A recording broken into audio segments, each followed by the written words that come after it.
नीता को तारीफ शब्द पता ही नहीं था। घर के सारे काम वो एकदम सही सही करती थी।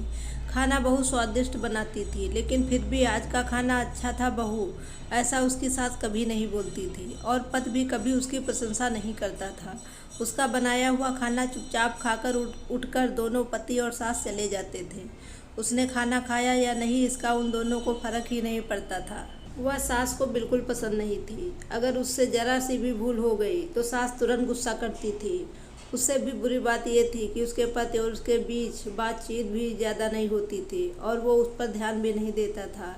परदेश में पढ़ाई करने गया हुआ छोटा देवर मात्र समय समय पर नीता को फ़ोन करता था, पूछता था भाभी कैसी हो। उसका फ़ोन आने पर नीता बहुत खुश होती थी। उससे बातें करके नीता अपना मन हल्का कर लेती थी। कुछ ही दिनों में देवर की पढ़ाई खत्म हो गई और वो घर आया। थोड़े समय के भीतर उसे एक अच्छी नौकरी भी मिल गई।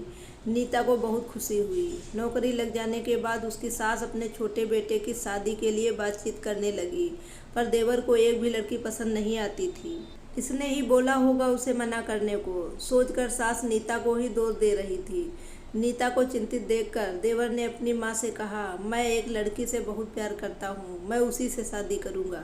देवर जी, ये बात पहले बतानी चाहिए थी ना। नीता ने ये बात अपने पति के कान में डाली। इस बात पर वो थोड़ा नाराज हुआ, लेकिन लड़की देखकर वो भी तैयार हो गया। सवाल बचा सास का अपने छोटे बेटे का मन कैसे दुखाएगी वो। बाद में उनकी भी हाँ हो गई। नीता को बहुत खुशी हुई। उसे लगा एक अच्छी सहेली आ जाएगी अब साथ देने के लिए, दिल के राज बताने के लिए। पर कैसी होगी छोटी देवरानी हमारे साथ, और इस घर में रस बस जाएगी या वो एक अलग दुनिया बसाने पर जोर देगी देवर जी के साथ। इस विचार से थोड़ा टेंशन में आ गई नीता। कुछ दिनों बाद नीता की छोटी देवरानी ब्याह कर घर आ गई। देवरानी ने घर में आते ही सारे घर की जिम्मेदारी अपने ऊपर ले ली। अब सास ने अपनी छोटी बहू की ज़्यादा ही तारीफ करना शुरू कर दिया था। उसे माँ जैसा प्यार करने लगी थी। ये देखकर नीता की आंखों में आंसू आ जाते।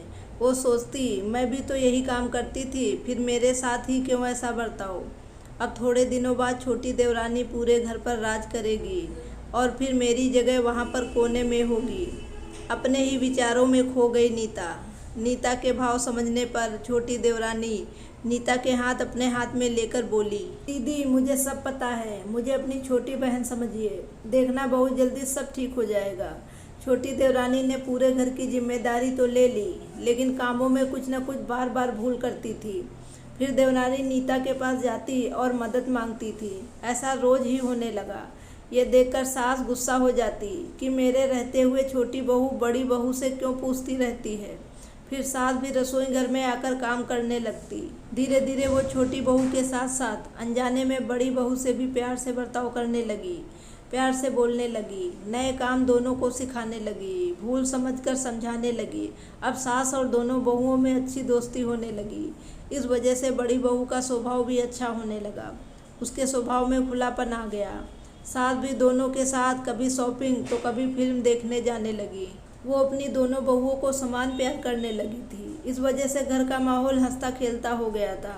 इसके अलावा अपने भाई और उसकी पत्नी के बॉन्डिंग देखकर नीता का पति भी उसके साथ अच्छा व्यवहार करने लगा। ये देखकर छोटी बहू बहुत खुश हुई।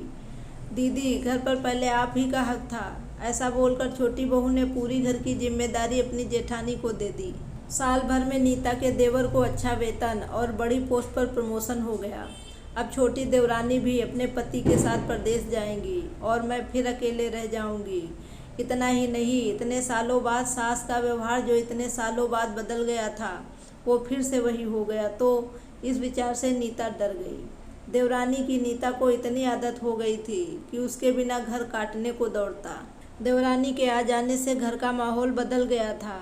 वो थी ही ऐसी खुशमिजाज और ऊर्जावान, जैसा कि नाम से पता चलता है। यहाँ देवरानी की हालत भी कुछ अलग नहीं थी।